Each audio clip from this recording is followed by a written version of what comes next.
Bonjour à toutes et à tous, j'espère que vous allez bien et je vous souhaite la bienvenue dans ce nouvel épisode de Fil en aiguille. Je suis Émeric Beaumont et chaque semaine, je vais à la rencontre de personnalités singulières au parcours hors du commun. Pour essayer de répondre aux questions que l'on s'est tous déjà posées au moins une fois, pourquoi certaines personnes ont fait le choix de prendre une voie différente ? Comment ont-elles fait pour réussir ? Mais surtout, in fine, comment de fil en aiguille elles en sont arrivées là où elles sont aujourd'hui ? C'est possible de faire autrement, d'oser et de concrétiser. La preuve, ils ont pu le faire et maintenant plus d'excuses, vous savez comment. Cette semaine, je suis honoré de recevoir Mariam dans ce podcast. Mariam est l'incarnation de la bienveillance.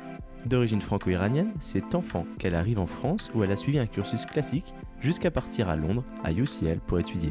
Après diverses expériences à l'étranger, puis en France, elle ressent qu'elle n'est pas à sa place. Une longue remise en question commence et va la mener, de fil en aiguille, à se spécialiser dans le développement personnel. Aujourd'hui, elle est pleinement reconnue par ses pairs, c'est auprès de quasiment 600 000 personnes, tous réseaux confondus, qu'elle s'adresse quotidiennement pour livrer ses conseils. Vous allez l'entendre, elle nous livre en toute transparence les leçons qu'elle retient de son parcours. Tout n'a pas été tout rose, mais c'est grâce aux épreuves qu'elle a su se forger sa destinée. Je m'excuse par avance, un léger problème de son s'est produit, mais cela n'enlève rien à la qualité et à la sincérité de nos échanges. J'espère que vous allez prendre autant de plaisir à écouter cet épisode que moi j'en ai pris à l'enregistrer. Mais avant de vous laisser en bonne compagnie, n'oubliez pas de laisser une note 5 étoiles sur Apple Podcast. Bonjour Mariam, quelle joie d'être avec toi aujourd'hui. Merci d'avoir accepté cette invitation. Merci à toi, Émeric. Merci beaucoup de m'avoir invité. C'est un plaisir de participer à ton podcast, vraiment. Merci. J'aimerais, si tu es d'accord, que l'on commence par le début de ton histoire. Peux-tu nous dire d'où tu viens, où tu as grandi ? Bien sûr. Alors moi, je suis née, pour commencer, par le commencement, je suis née en Iran, à Téhéran plus particulièrement et puis juste après ma naissance, mes parents sont revenus en France et puis j'ai grandi en France, en fait, j'ai grandi, à Nanterre jusqu'à mes 11 ans à peu près. Je vivais dans une cité à Nanterre, pendant, voilà, jusqu'à mes 11 12 ans et puis après mes parents ont déménagé, donc on a déménagé à Paris dans le 16e. Ça a fait un gros, gros changement, d'univers et puis en fait, j'ai grandi après, jusqu'à mes 18 ans, j'étais dans le 16e, j'ai fait toute ma scolarité, collège, lycée là-bas et puis après le lycée, je suis allée, étudier à Londres, dans une université qui s'appelle UCL. Et justement, là, à ce moment-là, comment toi tu qualifies ton enfance ?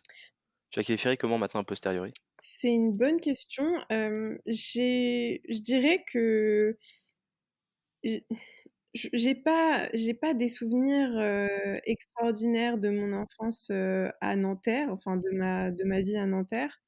Mais j'ai quand même des bons souvenirs avec ma famille. Mais c'est vrai que c'était un environnement où je me suis pas sentie particulièrement épanouie ou en sécurité. Donc, là, je suis totalement honnête là-dessus. Euh, Après, j'ai quand même des bons souvenirs, tu vois, en termes avec ma famille, avec mes proches. Mais c'est vrai que c'est pas non plus un endroit qui résonne quelque chose. Ça résonne pas quelque chose de positif en moi, tu vois ce que je veux dire? Ouais, je peux entendre. Pardon, j'avais coupé juste avant, donc tu disais que tu as fait tes études à l'étranger. Déjà, pourquoi ce choix et quel cursus tu as suivi à UCL? C'est une bonne question. En fait, je m'étais mis en tête que j'allais étudier à Cambridge, à l'université de Cambridge. J'avais visité Cambridge dans un voyage de classe en troisième et j'étais tombée vraiment amoureuse de cette université et je m'étais dit, oh, j'aimerais tellement étudier là-bas, ça a l'air incroyable. Je veux dire, en fait, j'adorais la diversité des élèves. Les élèves viennent de partout dans le monde. Il y a des professeurs qui sont vraiment juste extraordinaires, qui ont écrit des livres, qui sont vraiment reconnus dans leur domaine. Et en termes de ce que je voulais étudier l'économie. Et j'avais trouvé que Cambridge, c'était une excellente université pour faire ça. Et donc, j'ai commencé à, à postuler, à faire toutes les démarches pour être admise là-bas. Et donc, ils nous demandaient de faire des devoirs, des examens, etc. pour pouvoir avoir l'opportunité d'avoir une interview avec eux. Et donc j'ai réussi à avoir une interview sur place avec eux et malheureusement, j'ai pas réussi à être admise après l'interview et donc je me suis dit bon bah qu'est-ce que qu'est-ce que tu aimerais faire? Est-ce que tu veux quand même étudier à l'étranger? Je voulais quand même vraiment étudier en Angleterre, donc j'ai regardé les meilleures universités à Londres et puis j'ai postulé à quelques-unes d'entre elles, dont UCL, qui était vraiment une université que je trouvais géniale. Et du coup, voilà, j'ai voulu étudier l'économie et le business. Et puis, j'étais super contente parce que pour moi, l'objectif, c'était d'être en immersion dans un environnement anglophone. Et puis surtout, Londres, c'est extrêmement cosmopolite. Il y a des personnes qui viennent vraiment de partout dans le monde. Et puis, c'est vraiment quelque chose qui m'attirait beaucoup, de m'ouvrir, d'ouvrir mon esprit, de sortir un peu de mon petit 16e et puis de après, j'ai toujours été quelqu'un de très ouvert parce que j'ai une famille mon père enfin, a toujours voyagé, ma mère aussi. Enfin, j'ai quand même une famille qui est très ouverte et très internationale. Mais du coup, c'est aussi peut-être pour ça que j'ai voulu étudier dans un environnement international, tu vois. Mmh. Et à ce moment, tu as choisi de l'éco, tu avais l'ambition de faire quoi? Tu voulais faire quoi quand tu serais «grande» entre guillemets? Est-ce que le développement personnel t'intéressait déjà du coup? Ou pas Alors, du le tout? développement personnel et la psychologie, ça m'a toujours passionnée et fascinée. Mais pour être tout à fait honnête avec toi, à un moment donné, en fait, quand j'étais petite, j'arrêtais pas de dire que je voulais être psychologue. Sauf que en grandissant, je me suis rendu compte que j'étais hypersensible et j'ai un petit peu abandonné à un moment donné en me disant, bah Mariam, si t'es psychologue, tu vas souffrir parce que toute la journée, les gens vont te raconter leurs plus grandes souffrances et tu vas tout ressentir et tu vas pas pouvoir vivre une vie normale parce que tu es trop sensible. Donc je me suis dit, bon, bah, l'économie, c'était un sujet qui me passionnait aussi. J'étais très bonne en économie au lycée et donc à l'université aussi. Et je me suis pas vraiment, j'avais pas un métier fixe en tête, pour être très honnête avec toi. Je me suis plutôt dit que je créerais mon entreprise ou que je lancerais ma start-up ou que je ferais quelque chose comme ça. C'était ce qui me plaisait le plus, d'avoir ce côté créatif, de pouvoir créer quelque chose et puis de lier le jeu. Parce que l'économie, le business, je trouve que c'est un peu comme un jeu. Il y a quelque chose de très. Que je trouve vraiment intéressant et passionnant là-dedans. Et donc, je me suis dit, bah, je ferai ça certainement plus tard. Et puis en même temps, au fur et à mesure du temps, bah, ce qui était intéressant, c'est que même quand j'étais à UCL, à l'université, c'était vraiment extraordinaire parce qu'on avait, c'est immense UCL. Je sais pas si tu connais, mais c'est vraiment immense. Non. C'est comme la taille d'un village, quoi. Il y a des campus, le campus, il est immense. Il y a 30 000 élèves. Donc, t'imagines, c'est vraiment gigantesque. Et puis, c'est étalé sur plusieurs rues à Londres et tout. Et il y avait plusieurs bibliothèques avec, à chaque fois, en fait, j'allais à la bibliothèque et j'allais beaucoup plus vers les livres de philosophie, de psychologie, que vers les livres d'économie, bizarrement, tu vois. Et donc, petit à petit, je suis revenue À la à la source. source, voilà. Mais tu as dit tout à l'heure que tu avais toujours eu envie de créer ton entreprise ou ta start-up et cetera. Tu avais des modèles d'entrepreneurs autour de toi? Bah, tu sais quoi? Pas forcément, mais je trouvais alors, j'avais pas forcément des modèles d'entrepreneurs dans le sens Tes traditionnel parents? du terme, puisque mes parents n'ont pas, créé de start-up ou quoi que ce soit, mais mes parents ont toujours été, très indépendants. Donc, ma mère, par exemple, elle est agent artistique, elle travaille pour elle-même, enfin, elle travaille vraiment à son compte. Mon père aussi travaille à son compte. Donc, tu vois, c'est vrai que j'ai grandi dans une famille où j'ai pas eu ce modèle du salariat, enfin ce modèle plus traditionnel, je l'ai pas eu. Et donc c'est vrai que je pense que ça a beaucoup joué sur le fait que je me vois prendre un chemin un petit peu similaire, on va dire. Et est-ce que tu parce que là, tu termines tes études, est-ce que tu peux nous raconter comment, déjà par la magie des réseaux avec LinkedIn, tu as terminé CHO par hasard, donc Chief Happiness Officer? Alors, Quelle est cette moi, j'ai histoire? terminé mes études en 2017, donc Ouais. j'ai eu mon bachelor en 2017. Et j'ai voulu travailler très rapidement après parce que, en fait, c'est aussi pour ça que j'aime beaucoup l'univers, enfin le monde anglo-saxon, c'est qu'ils sont ils sont très orientés action. Les études, c'est important, mais ils travaillent très très vite après. La plupart de mes camarades, de l'université, ils ont eu leur premier job juste après, le bachelor qu'on a eu ensemble. Donc beaucoup de gens que je connais ont commencé à travailler très vite après. Et moi, j'ai voulu aussi, travailler très vite après. Je voulais vraiment avoir, l'expérience sur le terrain, qu'est-ce que c'est que travailler, qu'est-ce que c'est qu'être dans une entreprise, comment ça marche, à quel point c'est différent de ce qu'on apprend à l'école ou à l'université. Et donc j'ai eu mon premier job à Dublin dans une entreprise américaine de conseil. Et puis je suis restée presque 1 an là-bas. Et quand je suis rentrée à Paris, on m'a proposé un job de Chief Happiness Officer. Ça s'est fait vraiment naturellement dans le sens où j'ai rencontré le PDG de cette entreprise et il cherchait quelqu'un pour s'occuper du bien-être des employés, d'animer les équipes, de créer une culture d'entreprise. Et donc, moi, c'est un poste qui m'a paru hyper intéressant et très adapté à ce que je recherchais. Donc voilà, ça s'est fait vraiment tout seul, quoi. Et donc, quelle est la suite? Pourquoi tu as arrêté? Pourquoi tu as décidé d'arrêter? Et comment tu te sentais à ce moment-là? J'ai décidé d'arrêter parce que je suis restée presque 2 ans dans cette entreprise, dans ce poste. Ouais. Et finalement, ce qui s'est passé, c'est que on va dire que la courbe d'apprentissage, elle a commencé à vraiment s'éteindre. J'apprenais plus en fait. J'étais plus du tout stimulée. Et au-delà de ça, j'étais dans un environnement de travail qui devenait très problématique pour moi parce que euh, parce que les relations que j'avais, que ce soit avec mon N+1 ou que ce soit de façon générale dans l'entreprise, étaient devenues très malsaines pour moi. Je suis tombée en burn-out, j'ai fait une dépression, j'étais plus du tout... En fait, j'étais plus du tout dans mon élément. Et j'ai vraiment essayé de... Je me suis vraiment... J'ai vraiment persévéré, j'ai vraiment essayé de rester, d'améliorer les choses, mais je me suis rendu compte que je me que je me forçais en fait et que je me mentais un peu à moi-même parce que j'avais plus ma place dans cette entreprise. Et donc j'ai décidé de partir et je me suis dit, tu sais quoi, Mariam, t'as 25 ans, si tu prends pas de risques maintenant. Et puis j'avais parlé à des gens autour de moi, notamment une coach que j'aime beaucoup, qui est une amie à moi qui s'appelle Julie, qui vit en Hollande et elle a une famille, elle a vraiment, c'est quelqu'un qui a des responsabilités beaucoup plus importantes que ce que j'avais à ce moment-là et qui m'a dit, bah écoute Mariam, moi j'ai démissionné, j'ai décidé de poursuivre mon rêve et de faire ce qui me plaisait et aujourd'hui je regrette pas. Et en fait, en parlant à des personnes comme ça, je me suis dit, bah pourquoi est-ce que tu t'obliges à rester dans quelque chose juste parce que ça te paraît plus rassurant, plus sécurisant.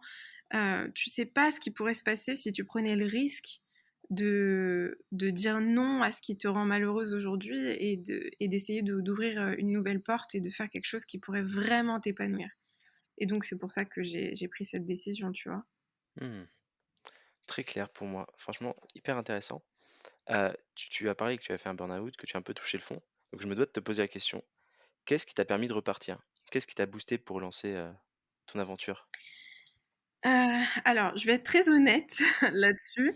Je vais pas essayer de rendre ça glamour ou quoi. Ce qui m'a aidé, c'est que, en fait, après avoir quitté mon ancien job, j'étais vraiment perdue. Non seulement j'étais en train d'essayer de me sortir du burn-out, mais j'ai commencé à vraiment faire une dépression et je me suis sentie en fait vraiment toucher le fond. Et ce qui s'est passé, c'est que j'avais plus trop d'espoir. Je me sentais vraiment à ce moment-là, si je me rappelle vraiment ce que je ressentais, je me sentais vraiment complètement perdue et complètement sans place dans le monde. J'arrivais pas à voir où était ma place. Et en fait, euh, ce qui s'est passé, c'est que j'étais tellement en souffrance à ce moment-là, et j'ai tellement eu cette sensation que ça pouvait pas être pire, même si peut-être qu'au niveau de mes circonstances ou mes conditions de vie, d'un point de vue extérieur, ça aurait pu être pire objectivement.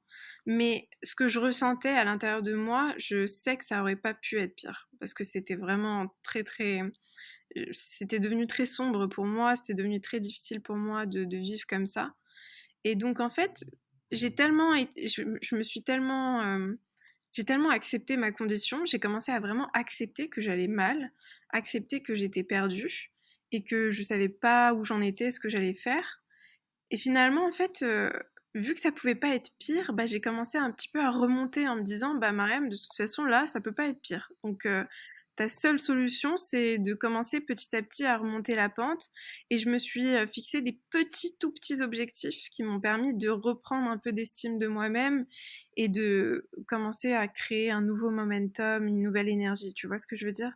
Donc, Ouais, je vois très très bien. ouais, c'est ça en fait. Ah, aujourd'hui, tu es quand même reconnue comme une vraie spécialiste du développement personnel, donc tu as réussi sur les réseaux à remonter. Tu es créatrice de contenu, suivie par quasiment 500 000 personnes sur TikTok, si je m'abuse, ou un peu plus. C'est plus que la population de Toulouse, hein, quatrième ville de France, pour se situer. Euh, et plus de 110 000 personnes sur Instagram. Et en parallèle, tu as lancé ton podcast aussi, l'école de la vie. Mhm. Donc je vais y aller crescendo sur les questions en commençant par la première. Mhm. À quel moment tu t'es dit, je vais faire des vidéos? Quel a été ton déclencheur à ce moment-là et comment ça s'est fait, quoi? C'est une bonne question. Bah, en fait, quand j'ai commencé à remonter petit à petit, parce qu'il faut savoir que entre temps, en fait, c'était très difficile pour moi parce que je voulais vraiment, c'était mon rêve de créer quelque chose qui permette aux gens d'aller mieux et c'était vraiment ma passion depuis toujours. Et j'arrivais pas, j'avais la sensation de pas y arriver, de pas arriver à trouver ma voie.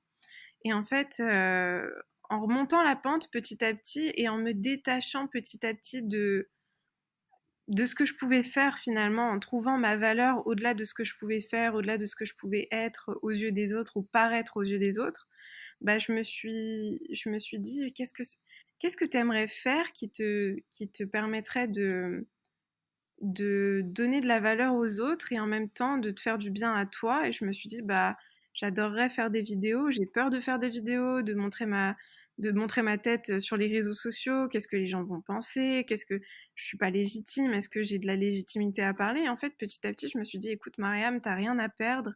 Au pire des cas, et puis en plus, j'ai commencé tout en anglais. Je pense que ça me donnait aussi une petite carapace parce que je me disais que j'allais atteindre des gens qui étaient complètement différents de moi et qui peut-être ne pourraient pas forcément me jugeraient peut-être moins.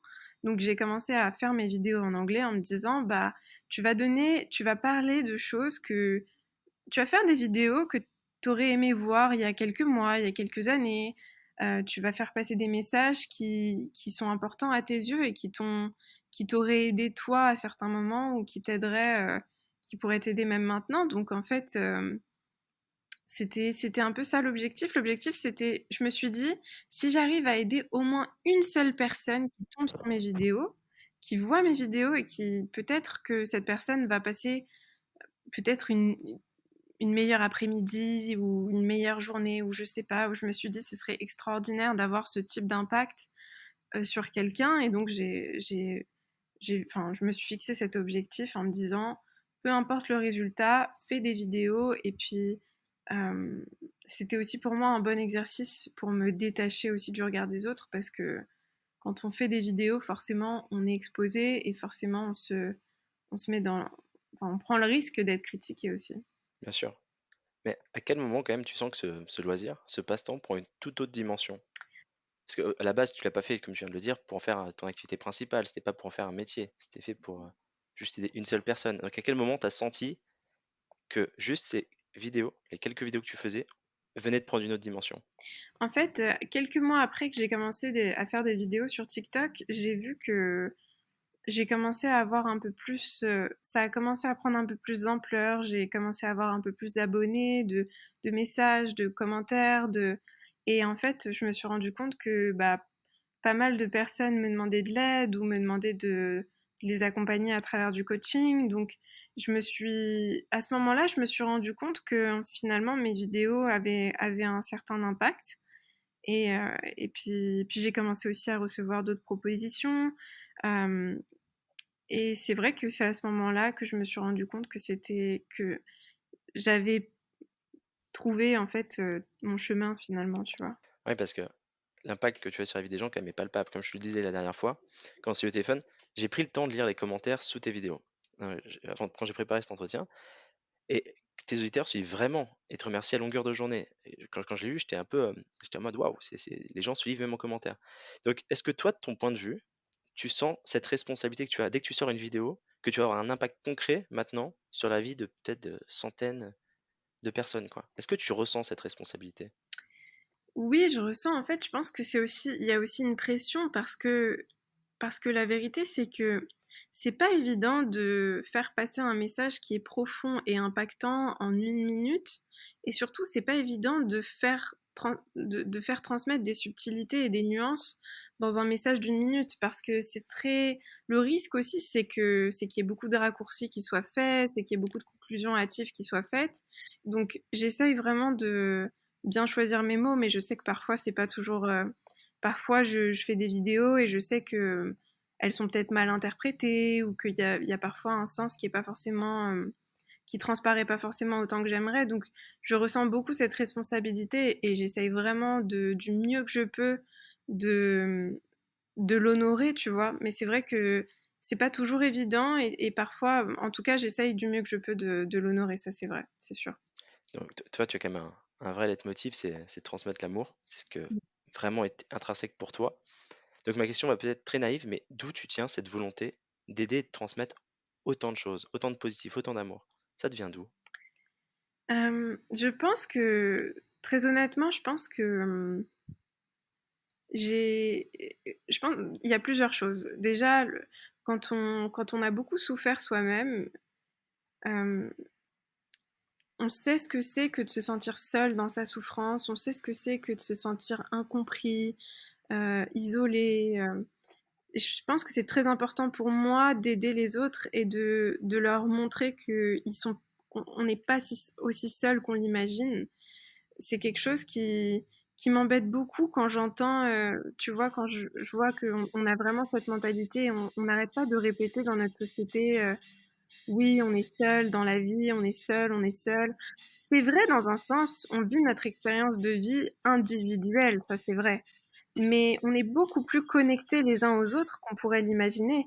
On a beaucoup plus de liens les uns envers les autres qu'on pourrait le reconnaître. Et finalement, pour moi, transmettre l'amour, c'est hyper important parce que c'est ce qui guérit, c'est ce qui guérit nos blessures, c'est ce qui guérit nos peurs, c'est ce qui nous apaise, c'est ce qui nous permet de vraiment vivre notre vie de la façon la plus pleine et de la façon la plus vraie possible. Et donc, pour moi, l'amour, c'est la plus belle et la plus puissante énergie qui existe. C'est l'énergie la plus guérisseuse qui existe. Et je pense aussi que je suis très inspirée par... ma mère m'inspire beaucoup dans ce sens-là parce que c'est quelqu'un qui donne beaucoup d'amour sans sans forcément attendre en retour. C'est quelqu'un qui m'a toujours montré l'exemple là-dessus. C'est quelqu'un de très altruiste, de très généreux. Donc, j'ai grandi avec une maman qui a vraiment ces valeurs-là. Et je pense que c'est naturel, tout simplement, tu vois. Quelle est ton ambition maintenant? Tu ambitionnes quoi? Comment tu vois la suite de ton histoire? Mon ambition pour moi ou pour, Pour toi, pour ton contenu, pour ta carrière, pour tout ce que tu veux. euh, Je te laisse le choix de l'interprétation. pour moi, je dirais que mon ambition, ce serait je dirais que de façon générale, maintenant, ce que j'aimerais faire, c'est devenir encore meilleur dans ce que je fais, euh, apprendre encore plus. J'adore apprendre, j'adore m'éduquer, j'adore apprendre de nouvelles choses, de nouvelles compétences, m'améliorer en permanence. Donc ça, c'est quelque chose qui fera toujours, je pense, partie de mon ambition. J'aimerais aussi commencer de petit à petit à faire des conférences. Là, je vais participer à une première conférence le 8 novembre. Donc, c'est un nouveau, on va dire, milestone dans ma carrière. C'est très important pour moi de faire des conférences parce que je trouve que c'est tellement différent, enfin, c'est tellement le contact qu'on peut avoir avec les autres en live, quand on est face à face et qu'on ressent l'énergie des autres, qui ressentent notre énergie, l'échange, il est juste extraordinaire et on peut vraiment impacter et puis partager ensemble des choses qui sont euh, incroyables. Donc c'est vrai que j'aimerais beaucoup faire des conférences, j'aimerais aussi écrire un nouveau livre. Euh, Il y a pas mal de choses que j'aimerais faire et puis pour moi là, le podcast, ça va être vraiment quelque chose d'important parce que mon podcast, c'est un peu pour moi le canal où je peux le plus m'exprimer et puis le plus apprendre aussi parce que j'invite des personnes que je trouve inspirantes, que je trouve intéressantes, et je peux aussi beaucoup apprendre de ces personnes. Donc pour moi, le podcast aussi, c'est vrai, c'est vraiment quelque chose qui me tient à cœur. Le lien sera disponible dans tous les cas en description de cet épisode Merci. pour que tous les auditeurs puissent te retrouver et t'écouter plus longuement Bah, dans tous les cas. c'est gentil. Ah, je sais aussi que tous les deux, on partage quand même cette vision et ce mindset très positif de la Mm. vie. Et à l'heure où beaucoup de personnes autour de nous s'enferment dans les cercles vicieux, dans la négativité, comme on le disait tout à l'heure, quels conseils tu pourrais leur donner pour vivre heureux, tout simplement? Alors, peut-être que mon conseil va être un peu contre-intuitif, mais personnellement, j'ai compris quelque chose, et c'est d'ailleurs le fondateur des thérapies d'acceptation et d'engagement qui parle de ça, qui s'appelle Stephen Hayes. Il a un TED Talk incroyable que je vous conseille d'écouter si vous parlez anglais, mais de toute façon, je pense qu'il y a la traduction sur YouTube. Euh, Finalement, j'ai compris une chose, c'est que vouloir être positif tout le temps, c'est justement se couper de son bien-être, parce que on résiste à des états intérieurs qui sont tout à fait naturels. Se sentir triste, se sentir énervé, se sentir angoissé, euh, se sentir frustré, tout ça, toutes les émotions, le spectre d'émotions, il est juste gigantesque qu'un être humain peut ressentir. Et je pense que une des erreurs qu'on fait le plus, c'est de vouloir justement aller à l'encontre de ces états qui sont tout à fait naturels. Moi, je conseille aux personnes qui nous écoutent d'accueillir leurs émotions, d'accueillir leurs ressentis, même quand ces ressentis sont extrêmement désagréables et douloureux.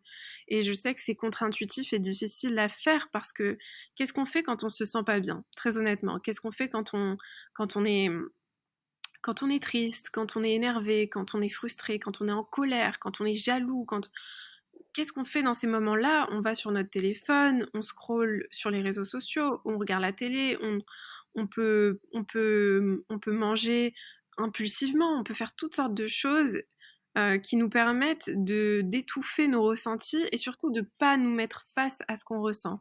Je pense que finalement, ce qui est guérisseur et ce qui peut le plus nous apaiser, c'est d'accueillir ce qu'on ressent avec douceur, avec gentillesse, et d'accepter que on ne peut pas toujours ressentir des choses positives et agréables. Et d'ailleurs, on ne peut pas réellement ressentir ce qui est agréable et bon si on ne s'autorise pas à ressentir ce qui est désagréable. Donc, je pense que finalement, une, euh, une bonne manière d'approcher les choses, ou en tout cas, au lieu de dire une bonne manière, mais plutôt une manière plus utile d'approcher les choses, ce serait de s'autoriser à ressentir ces choses-là, et ne pas les fuir, ne pas essayer de se distraire de nos émotions négatives. Au contraire, y faire face et essayer de les comprendre, essayer d'ouvrir un dialogue avec soi-même dans ces moments-là.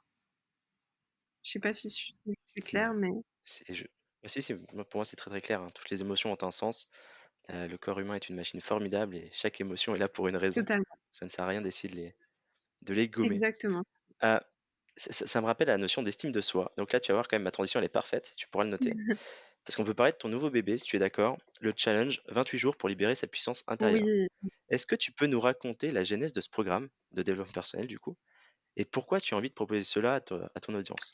Alors, en fait, ce programme, il est hyper important à mes yeux, parce que finalement, c'est le programme que j'aurais aimé avoir pour aller mieux, pour me sortir de ma souffrance. En fait, j'ai créé ce programme avec cette intention. Je me suis dit, Mariam, quel programme est-ce que tu aurais aimé suivre? Qu'est-ce que tu aurais... Parce qu'on on se demande souvent, ok, mais j'ai envie d'aller mieux, j'ai envie de reprendre le pouvoir sur ma vie, j'ai envie d'arrêter de subir ma vie, j'ai envie de retrouver mon sentiment de puissance intérieure, mais par où je commence? Je sais pas par où commencer, j'ai peur, je sais pas, c'est trop pour moi, c'est trop. Et en fait, je me suis dit, je vais faire un programme simple, efficace, pas trop long, pas trop court, vraiment un programme qui permette à tout le monde de, de retrouver son sentiment et sa puissance intérieure, d'arrêter de dépendre des autres pour se sentir bien, d'arrêter de se dévaloriser, d'arrêter de douter de soi en permanence. Et donc je me suis dit, bah voilà, je vais créer plusieurs modules, je vais rassembler dans ce programme l'ensemble des outils et de la méthode qui m'a permise et qui me permet aujourd'hui de de me sentir en harmonie et en paix avec moi-même et surtout d'être connectée à mon sentiment de puissance intérieure au-delà de ce que le monde extérieur peut me faire passer comme message. Donc pour moi, c'était vraiment important. Euh, Tu vois, dans le programme, je donne pas simplement des outils psychologiques et des outils de développement de soi, comme par exemple la pratique d'affirmation ou la pratique d'un dialogue intérieur positif. J'aborde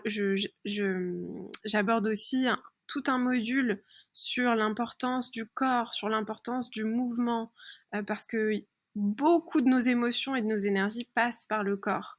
On a tendance à se dire je vais aller mieux juste en travaillant sur mon esprit, mais le corps et l'esprit sont indissociables. Il faut vraiment travailler sur les deux pour pouvoir se sentir mieux.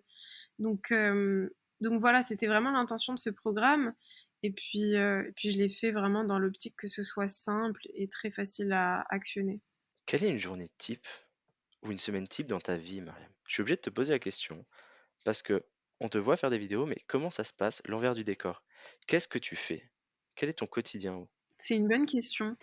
Je sais pas si j'ai une journée type, mais je pourrais te dire que j'ai quand même des routines, dans le sens où, Mhm. bah, par exemple, j'aime bien, par exemple, ce que je vais faire. Bon, le matin, je vais me réveiller, je touche pas mon téléphone, j'essaye de pas toucher mon téléphone le matin, une demi-heure après mon réveil. C'est quelque chose d'hyper important pour moi et qui a totalement changé ma vie, si je suis vraiment honnête. 30 minutes après mon réveil et 30 minutes avant de dormir, je mets mon téléphone de côté. Euh, Parfois, j'y arrive pas, hein. Le soir, surtout, c'est compliqué de le laisser de côté, mais je suis très attentive là-dessus parce que je sais que ça a un impact sur mon niveau de stress, d'anxiété, Donc ça, c'est quelque chose d'important. Je fais ça le matin. Euh, je respire, je fais des exercices de respiration, je fais mon sport le matin, ma méditation. Je pose mes intentions et j'ai tendance à faire des prières, donc à prier ou à poser mes intentions pour la journée. Et puis ensuite, je commence à travailler et donc à ce moment-là, je vais donc, par exemple, en général, j'ai tendance à poster le matin, que ce soit sur Instagram, TikTok, YouTube. J'aime bien faire ça le matin parce que ça me permet de bien commencer la journée, de mettre mon contenu et puis après, au fur et à mesure de la journée, j'écris mes idées. Dès que j'ai une idée, j'ai un board en fait où j'écris toutes mes idées pour mes vidéos, pour mes posts écrits, pour mes podcasts. J'utilise un outil qui me permet de tout organiser et donc chaque jour, je vais tourner des vidéos, je vais écrire mes idées, je vais travailler sur mon programme, sur les prochaines versions de mon programme. J'ai mes séances de coaching aussi, donc j'ai quelques séances par semaine parce que pour moi, c'est important de pas avoir trop de séances chaque jour parce que je me rends compte que je veux jamais perdre en qualité dans mes séances avec mes clients, donc je fais attention à avoir une ou deux séances par jour maximum pour pouvoir être pleinement présente et prendre le temps avec mes clients. Donc, je dirais qu'une semaine, il n'y a pas vraiment de semaine type, tu vois. Parfois, je peux aller à certains événements, parfois, je peux participer à un podcast, des invités sur mon podcast. Donc, ça dépend vraiment des semaines, mais ça ressemble plutôt à ça. Mon processus créatif, j'essaye de toujours, j'écris toujours mes idées dès que je suis inspirée. Et puis de toute façon, tous les jours, je travaille sur mon contenu, donc voilà. Mes auditeurs commencent à être habitués, mais j'aime beaucoup poser quelques questions plus personnelles à la fin de notre Mhm. discussion, dont une particulièrement. Si demain tu croises la Mariam d'il y a 10 ans, quel conseil tu aimerais lui donner? Waouh, ça c'est une sacrée question. Ah, waouh, il y a 10 ans, j'avais 16 ans. Euh, je pense que je lui dirais que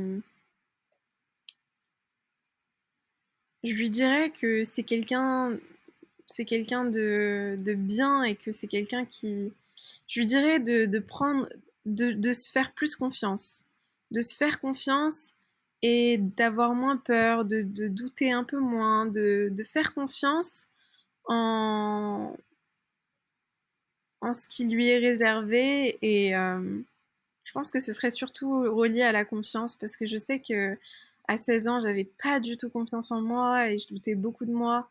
Mais bizarrement, je pense que j'en étais même pas vraiment consciente, tu vois, à ce moment-là. Hmm. Mais je lui dirais de se faire confiance et puis je lui conseillerais aussi de lire des livres de développement personnel, je pense. Franchement, je lui conseillerais de faire ça parce que à ce moment-là, je lisais beaucoup, mais je lisais des livres rien à voir. Et je pense que si j'avais commencé à lire des livres de développement personnel à 16 ans, je pense que ça m'aurait beaucoup aidé. Une machine de guerre. Ouais, vraiment, je pense que ça aurait été incroyable. Donc, ouais, je lui conseillerais ça, je pense. Lorsqu'on a préparé cet épisode ensemble, on a quand même eu un échange un peu plus solennel sur la situation actuelle en Iran, Mhm. puisque toi tu es franco-iranienne, comme on l'a dit au début de l'épisode, Ouais.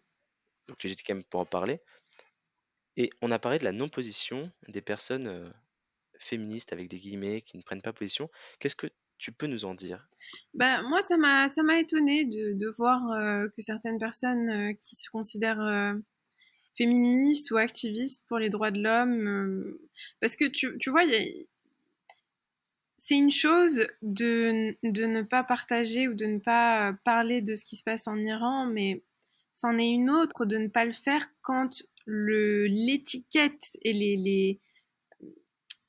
l'étiquette que tu t'es mise et que tu t'es appropriée, c'est de dire je suis un ou une activiste pour les droits de l'homme, je suis quelqu'un, je suis une féministe, je me bats pour le droit des femmes. Ça, c'est quelque chose qui m'a interpellée, mais je vois quand même qu'il y a certaines personnes qui en ont parlé. Moi, j'en ai parlé aussi sur mes réseaux sociaux, notamment sur Instagram. Mais bon, je trouve ça toujours intéressant de voir le silence de certaines personnes. Je trouve ça intéressant parce que surtout quand on voit tout ce qu'on voit sur les réseaux, oui, ne pas parler de l'oppression de un tel, c'est ne pas parler de l'oppression de tous, et puis en même temps, ces mêmes personnes-là ne parlent pas de l'oppression d'autres peuples. Donc, je pense que parfois il y a un petit peu des incohérences, mais bon, je juge pas dans le sens où je me dis, bah, peut-être que ces personnes ont leur raison, mais je trouve que c'est de notre responsabilité, surtout quand on a une plateforme, surtout quand on a une voix qui peut porter, d'utiliser notre plateforme pour se battre pour des choses qui sont plus grandes que nous. Parce que c'est bien d'être, entre guillemets, influenceur, c'est bien d'avoir des abonnés, etc. Mais si on utilise ça qu'au service de notre ego, finalement, je suis désolée, je trouve ça vraiment dommage et je trouve que ça renforce un peu tout ce qu'il y a de nocif dans notre société. Si on est, entre guillemets, et j'aime pas forcément le terme d'influenceur, mais bon, je vais l'utiliser, si on est influenceur, qu'on a une plateforme, qu'on a une communauté qui nous écoute et qui prend en compte notre avis, notre opinion sur les choses, ça veut pas forcément dire que notre communauté avale tout ce qu'on dit et puis le prend pour argent comptant, mais c'est quand même une grande responsabilité. On a une communauté qui nous écoute, qui nous prend au sérieux. Donc, on a une responsabilité de partager et de faire, de donner une voix à des causes et à des personnes qui n'ont pas forcément la chance ou la possibilité d'être entendues. Et je trouve que ne pas utiliser notre plateforme pour ça, c'est passer à côté de ce qui est vraiment important. Merci pour cet éclairage. Pour reparler de ton parcours maintenant, Mhm. avec le recul, alors est-ce que ça va être aussi dur que de donner un conseil, mais quel a été ton plus gros échec? Mon plus gros échec, C'est des questions plus difficiles à la fin. hmm, tu sais, je vais être très honnête, je vois l'échec d'une façon totalement différente aujourd'hui. Mais je vais te dire, le moment le plus difficile pour moi, qui m'a le plus mis par terre, c'était pendant mon expérience en tant que Chief Happiness Officer, parce que je me suis vraiment perdue. Je savais plus qui j'étais et j'arrivais plus à voir ma valeur en fait. J'avais vraiment perdu confiance en moi. Euh, et je pense que ça a été la chose la plus difficile à vivre parce que j'étais tellement persuadée que j'étais incapable. En fait, j'étais devenue persuadée que j'avais plus les capacités de réussir ou de faire quelque chose qui ait du sens dans ma vie. J'en étais devenue absolument persuadée. Et ce qui a été le plus difficile, c'est de remonter et de reprendre confiance en moi et de reconstruire cette croyance en moi-même et en mes capacités. Donc ça a été, je pense, mon plus gros moment d'échec. Et qu'est-ce que tu fais de ton temps libre? Parce qu'on a parlé tout à l'heure de ta routine, de tes routines.